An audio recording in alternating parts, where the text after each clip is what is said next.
Hello friends, welcome to the series Glimpses of 75 members of the Constituent Assembly.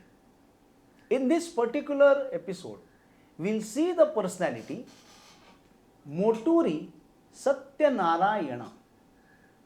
He was born on 2nd of February 1902 in Dhondapadu village, Krishna district of Andhra Pradesh.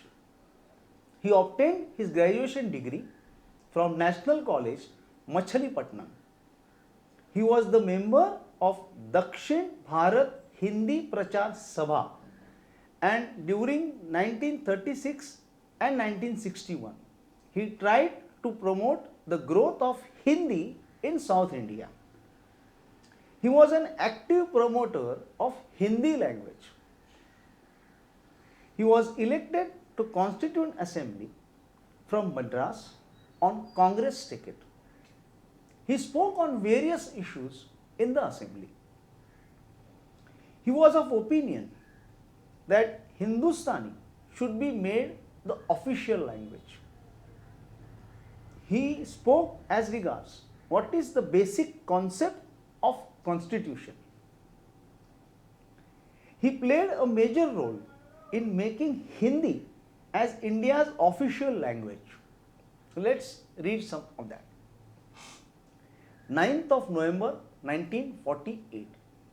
Quote, Sir, you will be surprised to know that a person from Madras has come here to speak in Hindustani.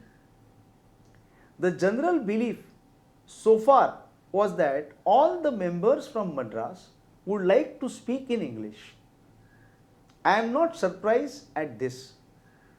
It is my conviction that all the speeches in this assembly should be delivered in Hindustani.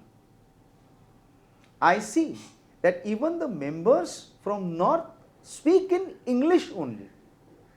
The reason may be that they want to have a closer relation with the people of South and other provinces. So he was a person who promoted and supported the concept that Hindi should be made as an official language.